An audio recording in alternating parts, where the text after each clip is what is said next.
ಕಚೇರಿಯಿಂದ ಬಂದಾಗಿನಿಂದ ದೀಕ್ಷಾ mood of ಆಗಿದ್ಲು. ಇಂದು ನಡೆದ ಘಟನೆಗಳನ್ನ ಯೋಚಿಸಿದಾಗ ಅವಳಿಗೆ ತುಂಬ ಬೇಸರ ಅನ್ನಿಸ್ತು. ತಾನು ತಿಳಿದು ಮಾಡಿದ ತಪ್ಪಲ್ವಲ್ಲ, ಆದರೂ ಅವನೇನೇನೋ ಅನ್ನಲ್ಲ. ಅಷ್ಟೇ ಸಮಯ ಅವನ ಮುಂದೆ ದೊಡ್ಡ ದೊಡ್ಡ ಡೈಲಾಗ್ ಹೊಡೆದು ನಿಂತಿದ್ದು ನಾನು ಒಂದೇ ನಿಮಿಷದಲ್ಲಿ ಆಕೆ ಕಿರಿದಾಗ ಹೋಗಲಿಲ್ವಾ? ಎಲ್ಲ ಕಡೆಯೂ ಆ ರಾಕ್ಷಸನೇ ಗೆಲ್ತಿದ್ದಾನಲ್ಲ ದೇವ್ರೇ, ಈ ಬಡಪಾಯಿ ಹೆಣ್ಣಿನ ಸಂಕಟ ನೀನು ಕಾಣಿಸ್ತಿಲ್ವಾ? ಹಾಗಂತ ಸೋತ್ ಹಿಂದೆ ಸರಿಯೋಳಲ್ಲ ಈ ದೀಕ್ಷಾ. ನೋಡ್ತೀರಿ, ನಿಮ್ಗೊಂದು ಸರಿಯಾದ ಪೆಟ್ಟು ನಾನು ಕೊಟ್ಟೇ ಕೊಡ್ತೀನಿ ದೇವ್ರೇ. ಅವನಿಗೆ ಪೆಟ್ಟು ಕೊಡಲು ಹೋಗಿ ಕೊನೆಗೆ ನನಗೆ ಅದು ಪೆಟ್ಟಾಗದಿದ್ದರೆ ಸಾಕು. ಏನೇ ಆದರೂ ಪೆಟ್ಟು ತಿನ್ನಲು ಈ ನನ್ನ ಜನ್ಮ ಬಾಕಿ ಇದೆಯಲ್ವೇ? ಹೀಗೆ ಒಂದೊಂದನ್ನೇ ಗೊಣಗ್ತಾ ಕೂತಿರುವಾಗ ಶ್ರುತಿ ಮತ್ತು ಸಿಂಧು ವಿಡಿಯೋ ಕಾಲನ್ನು ಮಾಡಿದ್ರು. ನಂತರ ಅವರ ಜೊತೆ ಹಿಂದಿನ ವಿಷಯಗಳನ್ನೆಲ್ಲ ಹೇಳಿ ತಮಾಷೆ, ಆಟ, ನಗು ಎಲ್ಲದರಲ್ಲೂ ಸಮಯ ಹೋದದ್ದೇ ಅವಳಿಗೆ ತಿಳಿಲಿಲ್ಲ. ರಾತ್ರಿ ಊಟ ಮುಗಿಸಿ ಬಂದು ಮಲಗುವಾಗಲೂ ಮನಸ್ಸಿನಲ್ಲಿ ಸ್ಪಷ್ಟವಾಗಿ ಮೂಡಿ ನಿಂತಿರೋದು ವಿಕ್ರಮನ ಮುಖ ಮಾತ್ರ. ಅದು ಅವಳ ಕಣ್ಣಲ್ಲಿ ಕಣ್ಣೀರಿನ ಹನಿಗಳು ಬರುವಂತೆ ಮಾಡ್ತು. ಬೆಳಗ್ಗೆಯಿಂದಿಗಿಂತಲೂ ಬೇಗ ಎದ್ದು ಸ್ನಾನ ಮುಗಿಸಿ ಒಂದು ತಿಳಿ ಹಳದಿ ಬಣ್ಣದ ಸೀರೆ ಉಟ್ಟು ಕಚೇರಿಗೆ ಹೋಗಲು ದೀಕ್ಷಾ ಸಿದ್ಧಳಾದ್ಲು. ಕನ್ನಡಿ ಮುಂದೆ ನಿಂತು ಹಲವು ಬಾರಿ ತಿರುಗಿ ನೋಡ್ತಿದ್ಲು, ಏನಾದರೂ ಕಾಣಿಸ್ತಿದ್ಯಾ ಅಂತ. ಎಲ್ಲವೂ ಪರ್ಫೆಕ್ಟ್ ಆಗಿದೆ ಅಂದ ಕೂಡಲೇ ಕನ್ನಡಿಯತ್ತ ನೋಡಿ ಸುಂದರವಾಗಿ ಒಮ್ಮೆ ನಕ್ಕದ್ಲು. ವಿಕ್ರಮ್, ಇಂದು ನೀನು ಏನು ಹೇಳಿ ನನ್ನ ಬೈತೀಯಾ ಅಂತ ನಾನು ನೋಡಬೇಕು. ಈ ದೀಕ್ಷಾ ಜೊತೆ ನಾನು ಆಟ ಅಂದ್ಕೊಳ್ತಾ ಹಾಸ್ಟೆಲ್ನಿಂದ ಹೊರಬಂದ್ಲು. ಮೆಟ್ಟಿಲಿಳಿದು ಕೆಳಗೆ ಹೋಗುವಾಗ ವಾರ್ಡನ್ ದೇವಸ್ಥಾನದಿಂದ ಬರ್ತಿರೋದನ್ನು ಕಂಡ್ಲು. ಅವರಿಗೆ ದೀಕ್ಷಾ ಅಂದರೆ ಬಹಳ ಪ್ರೀತಿ, ಹಾಗೆ ಅವಳಿಗೂ ಅವರ ಮೇಲೆ ಬಹಳ ಇಷ್ಟ. ಅವರು ತಮ್ಮ ಕೈಯಲ್ಲಿದ್ದ ಎಲೆ ಪೊಟ್ಟಣದಿಂದ ಸ್ವಲ್ಪ ಗಂಧ ತೆಗೆದು ಅವಳಿಗೆ ಹಚ್ಚಿದ್ರು. ಆ ಎಲೆಯಲ್ಲಿದ್ದ ಪ್ರಸಾದವನ್ನು ದೇವಿಗೆ ಹಚ್ಚು ಕುಂಕುಮವೂ ಇತ್ತು. ದೀಕ್ಷಾ ಅದರಿಂದ ಸ್ವಲ್ಪ ಕುಂಕುಮವನ್ನು ಕೈಗೆ ತೆಗೆದುಕೊಂಡ್ಳು. ಅಷ್ಟರಲ್ಲೇ ವಾರ್ಡನ್ ಒಳಗೆ ಹೋಗಿದ್ರು. ಒಂದು ಚಿಟಿಕೆ ಕುಂಕುಮವನ್ನು ಅವಳು ತನ್ನ ಕೂದಲಿನ ನಡುವೆ ಬಚ್ಚಿಟ್ಲು. ಬಾಕಿಯನ್ನು ತನ್ನ ಎದೆ ಮೇಲಿರೋ ತಾಲಿಗೂ ಹಚ್ಚಿದ್ಲು. ನಂತರ ತಾಲಿಯನ್ನು ಮತ್ತೆ ಸರಿಯಾಗಿ ಒಳಗೆ ಹಾಕೊಂಡ್ಳು. ಕಣ್ಣುಗಳು ತಿಳಿಯದಂತೆ ಒಮ್ಮೆ ತುಂಬಿ ಬಂದವು. ಕಚೇರಿಯ ಒಳಗೆ ಬರ್ತಿದ್ದ ದೀಕ್ಷಾಳ ಮೇಲೆಯೇ ಎಲ್ಲರ ಕಣ್ಣುಗಳಿದ್ವು. ವಾ ಗ್ರಾಮೀಣ ಸುಂದರಿ. ಕಿಶೋರ್ ತುಟಿಗಳು ಮೆಲ್ಲನೆ ಪಿಸುಗುಟ್ಟಿದ್ವು. ಅವಳನ್ನೇ ಕಣ್ಣಿಕ್ಕದೆ ಸ್ವಲ್ಪ ಸಮಯ ನೋಡ್ತಾ ನಿಂತ. ಕಿಶೋರ್ ಪೂರ್ಣಿ ತಟ್ಟಿ ಕರೆದಾಗಲೇ ಅವನಿಗೆ ಪ್ರಜ್ಞೆ ಬಂದಿದ್ದು. ಏನು ಪೂರ್ಣಿ, ಏನಪ್ಪ ನೋಟ ಸ್ವಲ್ಪ ಹೆಚ್ಚಾಯ್ತಲ್ಲ? ನೋಟಾನ? ಏನು? ಯಾರನ್ನ? ಸುಮ್ಮನೆ ಸುಳ್ಳು ಹೇಳಿಬಿಡ ಗೆಳೆಯ. ನಾನು ನೋಡಿದೆ ನಿನ್ನ ದೀಕ್ಷಾಳನ್ನು ನೋಡಿ ನಿಂತಿರೋದನ್ನು. ಅದು ನಾನು ಸುಮ್ಮನೆ ಹ್ಞೂ ನಡೀಲಿ, ನಾವು ಅಡ್ಡಿ ಬರೋದಿಲ್ಲ ಬಿಡು.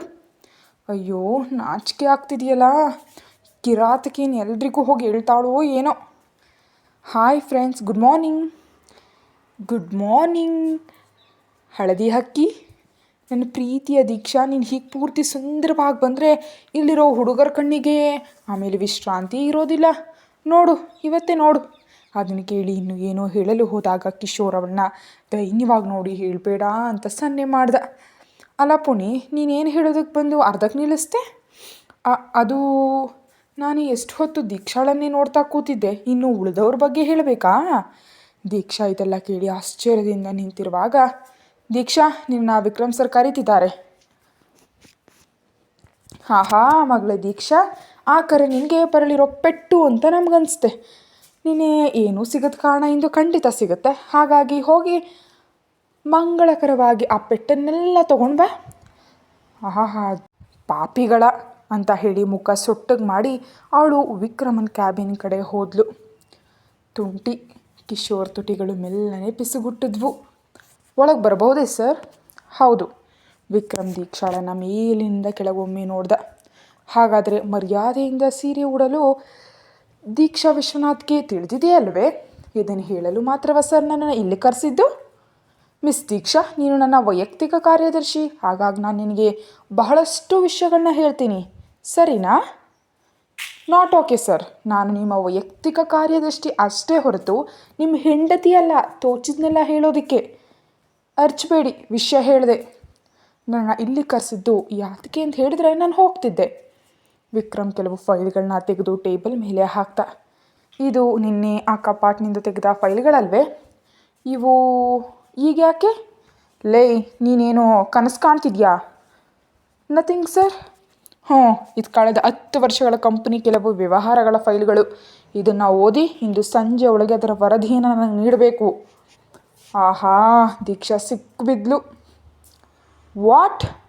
ನಿನಗೆ ಕಿವಿ ಕೇಳಿಸೋದಿಲ್ವೇ? ಈ ಫೈಲ್ಗಳನ್ನ ಓದಿ ಇಂದು ಸಂಜೆ ಒಳಗೆ ನನಗೆ ವರದಿ ಸಲ್ಲಿಸಬೇಕು, ಅರ್ಥ ಆಯ್ತಲ್ಲ? ಸರ್, ಇಷ್ಟೊಂದು ಫೈಲ್ಗಳು ಅದು ಸಂಜೆ ಒಳಗೆ ಸಾಧ್ಯ ಇಲ್ಲ, ಇದು ಇಟ್ಸ್ ನಾಟ್ ಪಾಸಿಬಲ್. ದೀಕ್ಷಾ, ನಾನೇ ನಿನ್ನ ಬಾಸ್ ಹೊರತು ನೀನು ನನಗಲ್ಲ, ಆದ್ದರಿಂದ ಹೇಳ್ತೀನಿ ಮಾಡೋದು ನೋಡು, ಇಲ್ದಿದ್ರೆ ಏನು ಮಾಡಬೇಕು ಅಂತ ನನಗೂ ತಿಳಿದಿದೆ. ಬಹಳ ಶಾಂತವಾದ ಆದರೆ ಗಂಭೀರವಾದ ಮಾತುಗಳಿದ್ವು ಅವನವು. ಸರಿ ಸರ್, ಅವಳು ಫೈಲ್ಗಳನ್ನ ತೆಗೆದುಕೊಂಡು ಹೊರಗೆ ಹೋಗಲು ಶುರು ಮಾಡಿದಾಗ, ಹಲೋ, ಸ್ವಲ್ಪ ನಿಲ್ಲು, ಎಲ್ಲಿಗೆ ಹೋಗ್ತಿದ್ಯಾ? ನನ್ನ ಸೀಟಿಗೆ. ದೀಕ್ಷಾ ಸ್ವಲ್ಪ ಕಠಿಣವಾಗಿ ಹೇಳಿದ್ಲು. ಹಾಗಿದ್ರೆ ಇನ್ನು ಮುಂದೆ ಈ ಕ್ಯಾಬಿನ್ ಒಳಗಡೆಯೇ ನಿನ್ನ ಸೀಟ್ ಇರುತ್ತೆ, ಇಲ್ಲಿಯಾ? ಯಾಕೆ ನಿನಗೆ ಇಷ್ಟ ಆಗಲಿಲ್ವಾ? ನೀನು ನನ್ನ ವೈಯಕ್ತಿಕ ಕಾರ್ಯದರ್ಶಿ, ಆದ್ದರಿಂದ ಹಲವು ವಿಷಯಗಳಿಗೆ ನಿನ್ನ ಕರಿಬೇಕಾಗುತ್ತೆ, ಆದ್ದರಿಂದ ನಿನ್ನ ಸೀಟು ಇಲ್ಲೇ ಇರೋದು ಒಳ್ಳೆಯದು, ಸರಿನಾ? ಅಯ್ಯೋ, ಹಾಳಾಗೋಯ್ತು. ಇವನು ಮುಖ ನೋಡ್ಕೊಂಡು ಕೂತ್ಕೊಳ್ಳೋದಕ್ಕಿಂತ ಯಾವುದಾದ್ರೂ ರೈಲಿನ ಕೆಳಗೆ ತಲೆ ಇಡೋದು ಒಳ್ಳೆಯದು. ಹಾಗೆ ಗುಣಗಾಟವನ್ನು ನಿಲ್ಲಿಸ್ಬಿಡು, ಅದನ್ನೆಲ್ಲ ಕಚೇರಿ ಹೊರಗಿಟ್ಟು ಇಲ್ಲಿಗೆ ಬರಬೇಕು. ಸರ್, ಹೊರಗಿರುವಾಗ ಎಲ್ಲರೂ ಬಹಳ ಖುಷಿಯಾಗಿದ್ದರು, ನಾನು ಅಲ್ಲೇ ಕೂತ್ಕೊಳ್ತೀನಿ. ನಿನಗೆ ನಾನು ಸಂಬಳ ಕೊಡ್ತಿರೋದು, ಇಲ್ಲಿ ಬಂದು ಖುಷಿ ಪಡಲಿಕ್ಕಲ್ಲ. ಮರ್ಯಾದೆಯಿಂದ ಅಲ್ಲಿ ಹೋಗಿ ಕೂತು ಆ ಫೈಲ್ ಓದಿ ವರದಿ ಕೊಡು, ಇಲ್ದಿದ್ರೆ ನನ್ನ ಸ್ವಭಾವ ಬದಲಾಗುತ್ತೆ. ರಾಕ್ಷಸ, ಅವಳು ವಿಕ್ರಮ್ನನ್ನು ಬೈಯುತ್ತಾ ಆ ಸೀಟ್ನಲ್ಲಿ ಹೋಗಿ ಕೂತ್ಲು. ಅವಳು ಒಂದೊಂದು ಫೈಲ್ ತೆಗೆದು ಅದನ್ನು ಓದೋದಕ್ಕೆ ಶುರು ಮಾಡಿದ್ಲು. ವಿಕ್ರಮ್ ಅವಳ ಪ್ರತಿಯೊಂದು ನಡೆಯನ್ನು ಸೂಕ್ಷ್ಮವಾಗಿ ಗಮನಿಸ್ತಿದ್ದ. ಓ, ಇದರಲ್ಲಿ ಕೆಲವು ಅರ್ಥ ಆಗ್ತಿಲ್ವಲ್ಲ ದೇವರೇ, ಇವನನ್ನೇ ಕೇಳಿದರೆ ಕೆಲವೊಮ್ಮೆ ಬೇಡ, ಇವನ ಅತಿಯಾದ ಗರ್ವ ನೋಡಬೇಕಾಗತ್ತೆ. ಹಾಗೆ ಏನಾದರೂ ಯಾವುದಾದ್ರೂ ಭಾಗದಲ್ಲಿ ಏನಾದರೂ ಗೊಂದಲ ಉಂಟಾದರೆ ಕೇಳೋದಕ್ಕೇನು ಹಿಂಜರಿ ಬೇಡ. ಆಹಾ, ಅದ್ಭುತ, ರೋಗಿ ಇಚ್ಛಿದ್ದು ವೈದ್ಯ ಹೇಳಿದ್ದೂ ಇದೆ. ಹೇಗಿದ್ದರೂ ಅವರೇ ಕೇಳಿದ್ದಾರೆ ಅಂದಮೇಲೆ ಅವರಿಗೊಂದು ಸರಿಯಾದ ಪೆಟ್ಟು ಕೊಡೋಣ. ಆಹಾ, ಈ ದೀಕ್ಷಾ ಯಾರು ಅಂತ ತೋರಿಸ್ತೀನಿ. ಸರ್, ನನಗೆ ಕೆಲವು ಡೌಟ್ಸ್ ಸ್ವಲ್ಪ ಬಗೆಹರಿಸ್ಕೊಡ್ತೀರಾ? ಅಫ್ಕೋರ್ಸ್. ಲೇ ವಿಶ್ವನಾಥನ್ ಮಗಳೇ, ನೀನು ಈಗ ನನ್ನನ್ನು ಕರೆದು ಆ ಫೈಲ್ನಲ್ಲಿರೋ ಎಲ್ಲ ವಿಷಯಗಳ ಬಗ್ಗೆ ಅನುಮಾನ ಕೇಳೋ ಸಂಚು ಮಾಡ್ತಿದ್ಯಾ ಅಂತ ನನಗೆ ತಿಳಿದಿದೆ. ಹಾಗಾಗಿ ನಿನ್ನ ಅನುಮಾನವನ್ನು ನಾನು ಸರಿಯಾದ ರೀತಿಯಲ್ಲಿ ಬಗೆಹರಿಸ್ತೀನಿ ಅಂದ್ಕೊಂಡು ವಿಕ್ರಮ್ ಅಲ್ಲಿಂದ ಎದ್ದು ದೀಕ್ಷಾಳ ಕುರ್ಚಿ ಹಿಂದೆ ಬಂದು ನಿಂತ. ಸರಿ ದೀಕ್ಷಾ, ಏನು ನಿನ್ನ ಅನುಮಾನ? ಸರ್, ಇಲ್ಲಿ ಕೂತ್ಕೊಳ್ಳಿ. ಬೇಡ, ನಾನಿಲ್ಲೇ ನಿಲ್ತೀನಿ. ನೀನು ಅನುಮಾನ ಕೇಳು. ಅವಳು ಫೈಲ್ನಲ್ಲಿದ್ದ ಏನೋ ಕೆಲವು ವಿಷಯಗಳನ್ನ ಅವನ್ನ ಕೇಳಿದ್ಲು. ಓ, ಇದೇನ ಅನುಮಾನ ಅಂದ್ಕೊಂಡು ಅವನು ಸ್ವಲ್ಪ ಬಗ್ಗಿ ಅವಳು ಕೂತಿದ್ದ ಕುರ್ಚಿ ಹತ್ರ ತಲೆ ತಗ್ಗಿಸ್ದ. ಈಗ ವಿಕ್ರಮನ ಮುಖ ದೀಕ್ಷಾಳ ಹೆಗಲನ್ನು ಮುಟ್ಟುವಷ್ಟೇ ಹತ್ತಿರದಲ್ಲಿದೆ. ವಿಕ್ರಮ್ ಇಷ್ಟು ಹತ್ತಿರದಲ್ಲಿ ತನ್ನ ಮುಂದೆ ನಿಂತಾಗ ದೀಕ್ಷಾಳಿಗೆ ಒಂದು ರೀತಿ ಭಯ ಮತ್ತು ಆತಂಕ ಉಂಟಾಯಿತು. ಅವನ ಬಿಸಿ ಉಸಿರು ತನ್ನ ಕತ್ತಿನ ಹಿಂಭಾಗಕ್ಕೆ ತಗುಲಿದಾಗ ತನ್ನ ಉಸಿರೇ ನಿಂತು ಹೋದಂತೆ, ಹೃದಯದ ಬಡಿತ ಹೆಚ್ಚಾದಂಥವಳಿಗನ್ನಿಸ್ತು. ಅವಳ ಕೈಗಳು ಲ್ಯಾಪ್ಟಾಪ್ನ ಮೌಸ್ ಮೇಲೆ ಗಟ್ಟಿಯಾಗುತ್ತಿದ್ದವು. ವಿಕ್ರಮನಿಗೆ ಅನುಮಾನಗಳನ್ನ ಕೇಳಿ ಕಷ್ಟ ಕೊಡಲು ಬಂದವಳು ತಾನೇ ಸಿಕ್ಕಿಬಿದ್ದ ಸ್ಥಿತಿ ಆಯ್ತು ಅವಳಿಗೆ. ದೀಕ್ಷಾ, ಬಹಳ ಮೃದುವಾದ ದನಿ ಕಿವಿಗೆ ಬಿದ್ದಾಗ ಆ ಬಿಸಿ ಉಸಿರಿಗೆ ಅವಳು ಒಮ್ಮೆ ಬೆಚ್ಚಿಬಿದ್ಲು. ಸರ್. ಅವಳ ಹಣೆ ಮೇಲೆ ಬೆವರಿನ ಹನಿಗಳು ಜಾರದ್ವು. ಅವನಿನ್ನು ಸ್ವಲ್ಪ ಅವಳ ಹತ್ತಿರ ಬಂದು ನಿಂತ. ಅವಳ ಕೈಗಳು ಕುರ್ಚಿಯನ್ನು ಗಟ್ಟಿಯಾಗಿಡಿದ್ವು. ಹೃದಯ ತಮಟೆಯಂತೆ ಬಡಿಯೋದಕ್ಕೆ ಶುರು ಮಾಡ್ತು. ಏನು ದೀಕ್ಷಾ, ನಿನಗೆ ಅನುಮಾನಗಳಿವೆ ಅಂತ ಹೇಳಿ ಇದುವರೆಗೆ ಒಂದನ್ನು ಕೇಳಿಲ್ವಲ್ಲ? ಅದು ನೀನು ಯಾಕೆ ಈ AC ಯಲ್ಲೂ ಹೀಗೆ ಬೆವರ್ತಿದ್ಯಾ? ಇನ್ನೂ ಸ್ವಲ್ಪ ಅವಳ ಕಡೆ ಬಗ್ಗಿ ಅವನು ಅದನ್ನು ಕೇಳಿದಾಗ ದೀಕ್ಷಾ ಪೂರ್ತಿ ದಂಗಾಗಿ ಹೋಗಿದ್ಲು. ಅನುಮಾನಗಳೆಲ್ಲ ತೀರಿದ್ವಾ ದೀಕ್ಷಾ? ಅಥವಾ ಇನ್ನೂ ಇದೆಯಾ? ಇದ್ರೆ ಹೇಳಿ, ನಾನು ಹೀಗೆ ಬಗೆಹರಿಸ್ಕೊಡ್ತೀನಿ. ನನಗೆ ಯಾವುದೇ ಅನುಮಾನಗಳಿಲ್ಲ ಸರ್. ಅವಳಿಂದ ಸಣ್ಣ ಬಿಕ್ಕಳಿಕೆ ಬಂತು, ಕಣ್ತುಂಬಿ ಬಂತು. ಕಣ್ಣು ಒರೆಸ್ಕೋ ದೀಕ್ಷಾ. ಅವಳಿಂದ ಯಾವುದು ಪ್ರತಿಕ್ರಿಯೆ ಬರ್ತಿದ್ದಾಗ ಅವನಿಗೆ ಬಹಳ ಕೋಪ ಬಂತು. ಅವಳು ಮುಂದಿದ್ದ ಟೇಬಲ್ ಮೇಲೆ ಅವನು ಜೋರಾಗಿ ಗುದ್ದ. ಒರೆಸ್ಕೋ ಕಣ್ಣನ್ನು. ಅವನು ಕೂಗಿದ ಕೂಡಲೇ ಅವಳ ಸೀರೆ ತುದಿಯಿಂದ ಕಣ್ಣು ಒರೆಸಿ ಲ್ಯಾಪ್ಟಾಪ್ ನೋಡ್ತಾ ಕೂತ್ಲು. ದೀಕ್ಷಾ, ನನಗೆ ಪೆಟ್ಟು ಕೊಡೋದು ಹೊರಟಾಗ ನೀನು ಯೋಚಿಸಬೇಕಾದ ಒಂದು ವಿಷಯ ಏನಂದರೆ, ನಾನು ವಿಕ್ರಮ್ ಹೊರತು ನಿನ್ನ ಅಪ್ಪ ವಿಶ್ವನಾಥ ಅಲ್ಲ ಎಂಬ ವಿಷಯ. ನೀನು ಈ ಕೂತಿರೋ ಫೈಲ್ಗಳನ್ನೆಲ್ಲ ಅನುಮಾನ ಕೇಳಿ ನನಗೆ ಪೆಟ್ಟು ಕೊಡಬಹುದು ಅಂದ್ಕೊಂಡೇ ಅಲ್ವೇ? ನೀನೇ ಯೋಚಿಸೋ ಮೊದಲೇ ನಿನ್ನ ಮನಸ್ಸಿನಲ್ಲಿ ಏನಿದೆ ಅಂತ ತಿಳ್ಕೊಳ್ಳಲು ಈ ವಿಕ್ರಮನಿಗೆ ಸಾಧ್ಯ ಇದೆ. ನನ್ನ ಮನಸ್ಸನ್ನು ಇಷ್ಟೊಂದು ತಿಳ್ಕೊಂಡಿರೋ ಸರಿ ಯಾಕೆ ನನ್ನ ಕರುಣೆ ಇಲ್ಲದೆ ಬಿಟ್ಟು ಹೋದ್ರಿ? ತಕ್ಷಣದ ದೀಕ್ಷಾಳ ಪ್ರಶ್ನೆಯಿಂದ ವಿಕ್ರಮ್ ಮೌನವಾಗಿ ಹೋದ. ಕೋಪದಿಂದ ಅವನು ತನ್ನ ಕುರ್ಚಿಗೆ ಹೋಗಿ ಕೂತ. ಕೋಪದಿಂದ ಕೂತ ವಿಕ್ರಮ್ನನ್ನು ದೀಕ್ಷಾ ಒಮ್ಮೆ ಓರೆಗಣ್ಣಿನಿಂದ ನೋಡಿದ್ಲು. ಪೆಟ್ಟು ಬಿದ್ದಿದೆ ಇಲ್ಲಿ ವಿಕ್ರಮ್ ಸರ್ ಸ್ವಲ್ಪ ಕಂಗೆಟ್ಟಿದ್ದಾರೆ ಅಂದ್ಕೊಂಡು ದೀಕ್ಷಾ ಮತ್ತೆ ವಿಕ್ರಮ್ನನ್ನು ಕೆಣಕೋದಕ್ಕೆ ಶುರು ಮಾಡಿದ್ಲು. ಯಾಕೆ ವಿಕ್ರಮ್ ಸರ್ ಅವರಿಗೆ ಉತ್ತರ ಸಿಗ್ತಿಲ್ವೇ? ದೊಡ್ಡದಾಗಿ ಹೇಳಿದ್ರಲ್ಲ ನಿಮಗೆ ನನ್ನ ಮನಸ್ಸು ತಿಳಿದಿದೆ ಅಂತ, ಅಂದಮೇಲೆ ಯಾಕೆ ನನ್ನ ಕೈ ಬಿಟ್ರಿ? ಇದಕ್ಕೆ ಉತ್ತರ ಇಲ್ವಾ? ಲೈ, ಇನ್ನು ಹೆಚ್ಚು ಮಾತಾಡಿದ್ರೆ ವಿಕ್ರಮ್ ಯಾರು ಅಂತ ನಿಂಗೆ ತಿಳಿಯುತ್ತೆ, ಅದರಿಂದ ಸುಮ್ಮನಿದ್ಬಿಡು. ಓಹೋ, ಏನಾದರೂ ಹೇಳುವಾಗ ಹೀಗೆ ಕೂಗಾಡಿದ್ರೆ ಹೆದರೋ ದೀಕ್ಷಾ ಸತ್ತು ಹೋಗಿದ್ದಾಳೆ ಮಿಸ್ಟರ್, ಆದ್ದರಿಂದ ಹೆಚ್ಚು ಹೆದರಿಸ್ಬೇಡಿ. ಈಗ ನೀವು ಮಾಡ್ತಿರೋದಕ್ಕೆ ಹೇಳೋ ಹೆಸರೇ ಉತ್ತರ ಇಲ್ದಿದ್ದಾಗ ಮುಖ ಸೊಟ್ಟ ಮಾಡೋದು ಅನ್ನೋದು. ಕೋಪದಿಂದ ನಡುಗಿದ ವಿಕ್ರಮ್ ಎದ್ದು ಅವಳ ಹತ್ರ ಓಡಿ ಬಂದು ಸೀಟ್ನಿಂದ ಎಳೆದು ಎಪ್ಸಿ ಒಂದೇಟು ಕೊಡಲು ಕೈ ಎತ್ತದ. ಅಷ್ಟರಲ್ಲೇ ಭಯದಿಂದ ದೀಕ್ಷಾ ಕಣ್ಣುಗಳನ್ನ ಗಟ್ಟಿಯಾಗಿ ಮುಚ್ಕೊಂಡ್ಳು. ಅವಳ ಹೆದರಿದ ನಿಲುವನ್ನು ಕಂಡು ಅವಳನ್ನ ಹೊಡೆಯೋದಕ್ಕೆ ಎತ್ತಿದ ಕೈಯನ್ನು ಅವನ ಹಿಂದೆ ಪಡೆದ. 1 ಸೆಕೆಂಡ್ ಕಳೆದ ಮೇಲೆ ದೀಕ್ಷಾ ಮೆಲ್ಲನೆ ಕಣ್ಣು ತೆರೆದ್ಲು. ವಿಕ್ರಮ್ ಅವಳನ್ನೇ ಕೋಪದಿಂದ ನೋಡ್ತಾ ನಿಂತಿದ್ದ. ಏನು ಸರ್, ಹೊಡಿತಿಲ್ವಾ? ಹೊಡಿರಿ, ಸಾಯಿಸ್ರಿ, ನನ್ನನ್ನಾದರೂ ನಾನು ಹೇಳಿದ್ಲೇ ಇರ್ತೀನಿ. ಅವಳ ಧ್ವನಿ ಗದ್ಗದಿತವಾಗಿತ್ತು, ಕಣ್ಣುಗಳಲ್ಲಿ ಕಣ್ಣೀರು ತುಂಬಿತ್ತು. ಅವು ಹೊರಗೆ ಹರಿಯಲು ಅವಣಿಸ್ತಿದ್ವು. ಕೋಪ ಬಂದ ವಿಕ್ರಮ್ ಅವಳನ್ನ ಹಿಡಿದು ಅವಳ ಸೀಟಿಗೆ ತಳ್ಳಿ ತನ್ನ ಕ್ಯಾಬಿನ್ ಒಳಗಡೆ ಇರುವ ಅವನ ಪ್ರೈವೇಟ್ ರೂಮ್ಗೆ ಹೋಗಿ ಬಾಗಿಲನ್ನು ಜೋರಾಗಿ ಹಾಕ್ಕೊಂಡ. ಅಲ್ಲಿಯವರೆಗೆ ತಡೆ ಹಿಡಿದಿದ್ದ ಕಣ್ಣೀರು ಅನುಮತಿಯೇ ಇಲ್ಲದೆ ಹೊರಗೆ ಹರಿದ್ವು. ಸ್ವಲ್ಪ ಸಮಯ ಅವಳು ಟೇಬಲ್ ಮೇಲೆ ತಲೆ ಇಟ್ಟು ಹಾಗೇ ಮಲಗಿದ್ಲು. ಆಗಲೇ ಕಿಶೋರ್ ಒಂದು ಫೈಲ್ ಹಿಡಿದು ವಿಕ್ರಮ್ ಕ್ಯಾಬಿನಿಗೆ ಬಂದ. ಕ್ಯಾಬಿನ್ ಒಳಗೆ ಬಂದ ಕಿಶೋರ್ ಕಂಡಿದ್ದು ಟೇಬಲ್ ಮೇಲೆ ತಲೆ ಇಟ್ಟು ಮಲಗಿರೋ ದೀಕ್ಷಾಳನ್ನು. ವಿಕ್ರಮ್ ಸರ್ ಅಲ್ಲಿ ಎಲ್ಲೂ ಕಾಣ್ತಿರ್ಲಿಲ್ಲ. ಅವನು ಬೇಗ ದೀಕ್ಷಾಳ ಹತ್ರ ಹೋದ. ದೀಕ್ಷಾ ಕಿಶೋರ್ ದೀಕ್ಷಾಳನ್ನು ಕರೆಯುವಾಗಲೇ ವಿಕ್ರಮ್ ಪ್ರೈವೇಟ್ ರೂಮ್ ಬಾಗಿಲು ತೆರೆದು, ಆದರೆ ಅವರು ಅದನ್ನು ನೋಡಲಿಲ್ಲ. ಕಿಶೋರ್ ದೀಕ್ಷಾ ಅಂತ ಕರೆಯೋದು ವಿಕ್ರಮ್ನಿಗೆ ಬಹಳ ಕೋಪ ತರಿಸ್ತು.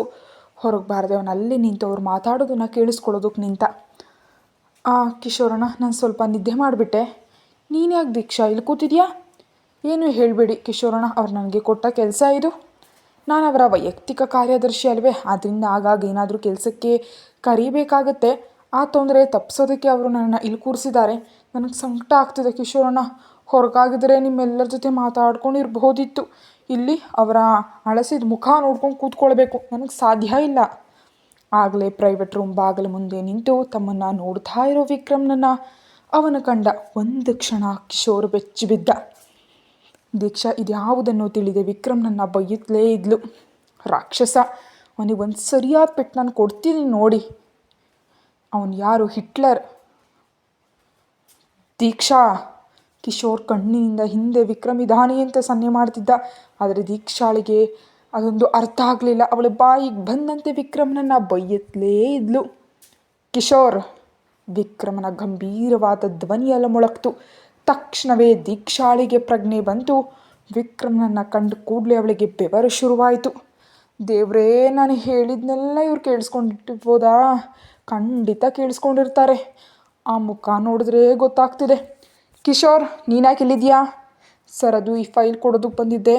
ಆಗ ಸರ್ ಇಲ್ಲಿ ಇರಲಿಲ್ಲ.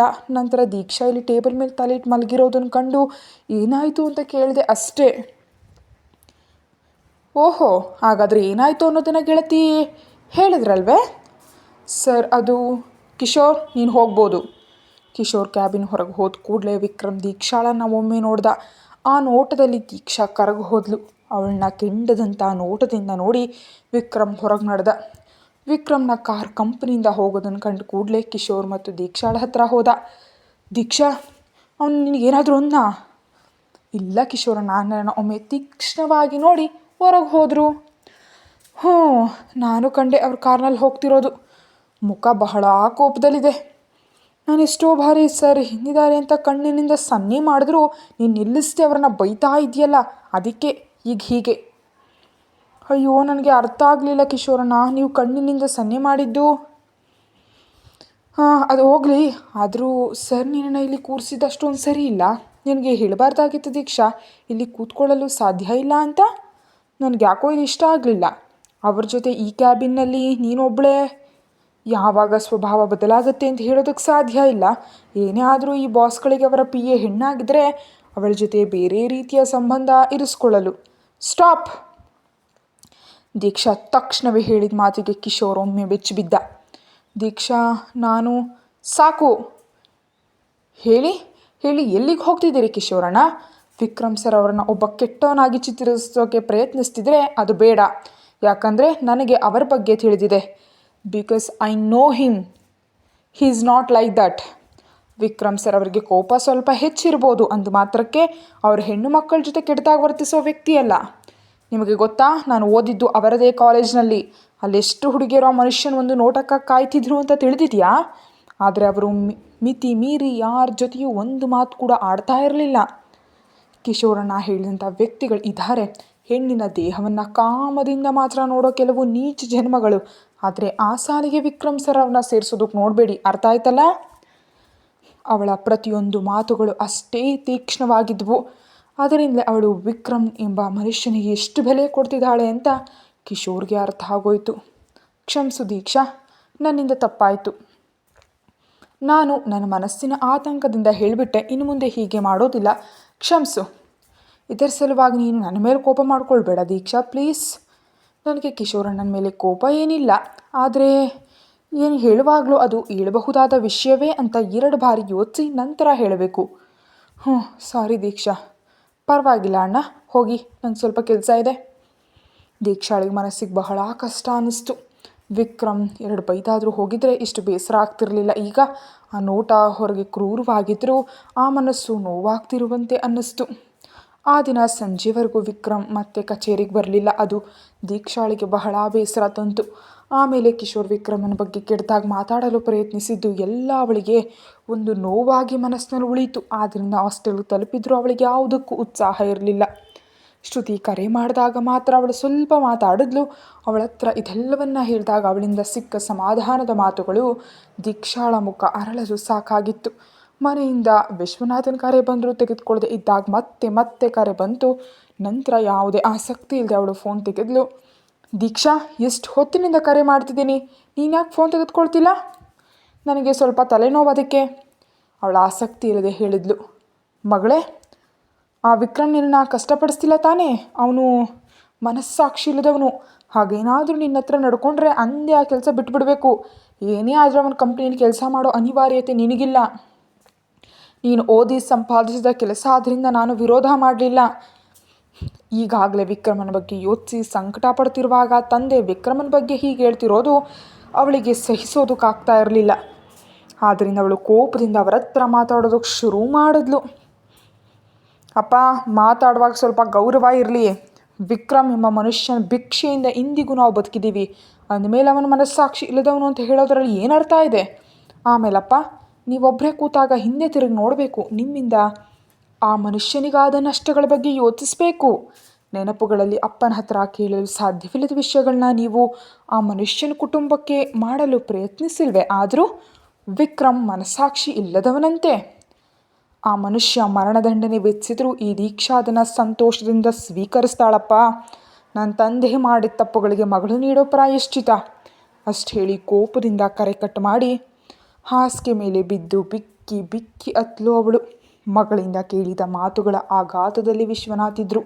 ಎಂದೂ ತನ್ನ ಮೇಲೆ ದನಿ ಎತ್ತದ ಮಗಳು ಇಂದು ತನ್ನನ್ನು ತರಾಟೆಗೆ ತೆಗೆದುಕೊಂಡಿದ್ದು ಅವರಿಗೆ ದೊಡ್ಡ ಶಾಕ್ ನೀಡಿತು. ಅದಕ್ಕಿಂತ ಹೆಚ್ಚಾಗಿ ತನ್ನ ಹಳೆಯ ಕಾಲ ಅವಳಿಗೆ ಚೆನ್ನಾಗಿ ತಿಳಿದಿದೆ ಎಂಬುದು ನೆನಪಾದಾಗ ಅವರಿಗೆ ಅದು ಸಹಿಸೋದಕ್ಕೆ ಸಾಧ್ಯವಾಗ್ತಾ ಇರಲಿಲ್ಲ.